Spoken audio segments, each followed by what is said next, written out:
ارے پیارے گھبرا کیوں رہے ہو، میں خود تمہارا مددگار ہوں۔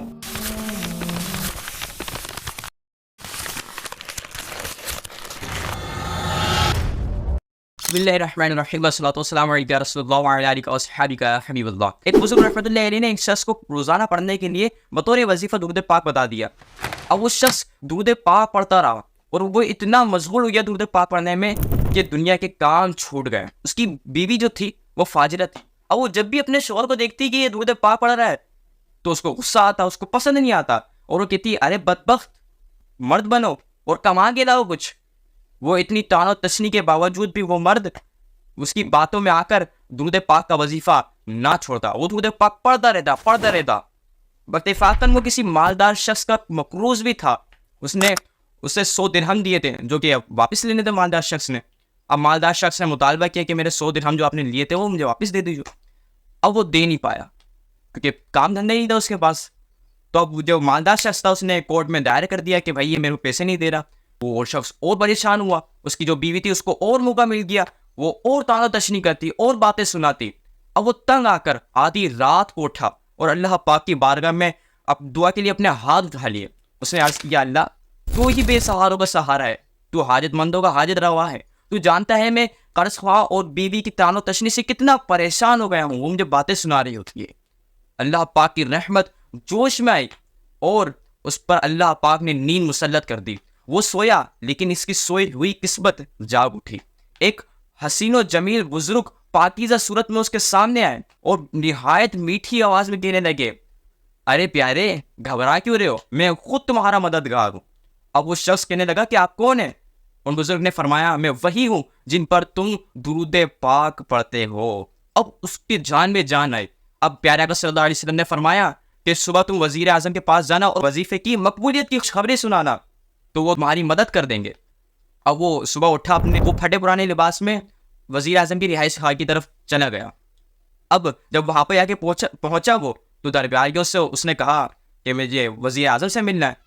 اب درباریوں نے اس کے کپڑے دیکھے، اس کی حیثیت دیکھی اور مسکرا دی ہے۔ ایک طنزیہ طور پہ مسکرانا ہوتا ہے نا، والا انہوں نے مسکرا دیا اور کہا کیا وزیر اعظم سے ملاقات کے قابل ہو، چلو بھاگو یہاں سے۔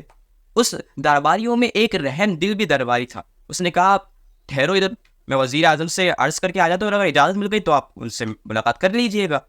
اب وہ درباری اندر کی طرف گیا، وزیر صاحب سے سارا ماجرا عرض کیا کہ ایک آیا ہے وہ آپ سے ملنا چاہتا ہے۔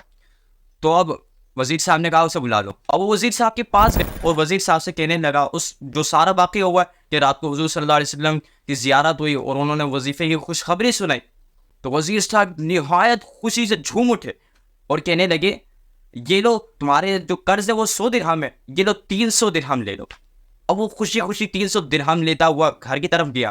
اب جب 300 درہم کی تھیلی اس کی عورت اس کی بیوی نے دیکھی تو وہ بھی خوش ہو گئی۔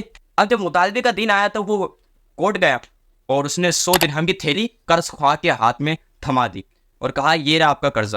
اب قرض خواہ جج کی طرف دیکھ کر حاکم کی طرف کہنے لگا کہ اس کے پاس تو کوئی کام دھندہ تھا ہی نہیں، اس کا کوئی روزگار تو تھا ہی نہیں، یہ میرے خیال سے چوری کر کے لایا۔ اب حاکم بھی کہنے لگا اس کے پاس تو کوئی پیسے ہی نہیں تھے۔ اب حاکم نے کہا بتاؤ یہ پیسے کہاں سے لائے ہو ورنہ گرفتار کر لیے جاؤ گے۔ اب اس نیک شخص نے کہا اب وزیر اعظم سے پوچھ لیجیے میرے پاس پیسے کہاں سے آئے۔ اب جج نے خط لکھا اور وزیر اعظم کی طرف روانہ کر دیا۔ اب وزیر اعظم نے جیسی خط پڑھا اور جواب لکھا خبردار اس نیک شخص سے ہلکی سی بھی بے ادبی کی تو معزول کر دیے جاؤ گے۔ تو اب جیسے ہی وہ جج نے یہ خط کا جواب سنا تو وہ خوف زدہ ہو گیا اور اس نے اس نیک شخص کو اپنی کرسی میں بٹھایا، بڑی خاطرداری کی اور اس کے جو پیسے تھے وہ واپس دے دیے اور اپنے پاس سے 100 درہم اس قرض خواہ کو دیے۔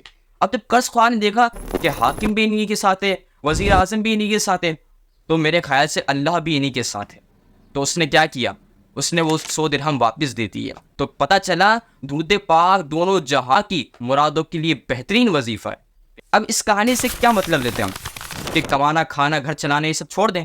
نہیں، کمائے بھی، حلال روزی کی بھی بڑے فوائد ہیں، فرائض و واجبات کے ساتھ، لیکن درود پاک بھی پڑھیں، درود پاک کو بھی اپنی زندگی میں انوالو کر لیں، درود ایک خاص تعداد میں مقرر کر لیں کہ میں جب تک اتنے درود پاک پڑھوں گا نہیں تو میں سوؤں گا ہی نہیں۔ مثال کے طور پہ 1000 مرتبہ، 1200 مرتبہ۔ ایک بزرگ رحمۃ اللہ علیہ نے ایسے کیا تھا، انہوں نے اپنی ذات گرامی پر درود پاک پڑھنا خود پر لازم کر لیا تھا ایک مخصوص تعداد میں۔ انہیں ایک فضیلت حاصل ہوئی تھی، میرے باقاعدہ اس پہ ایک ویڈیو بنائی ہوئی ہے, آپ کو اسکرین پہ شو ہو رہی ہوگی, آپ دیکھ لیجیے اسے.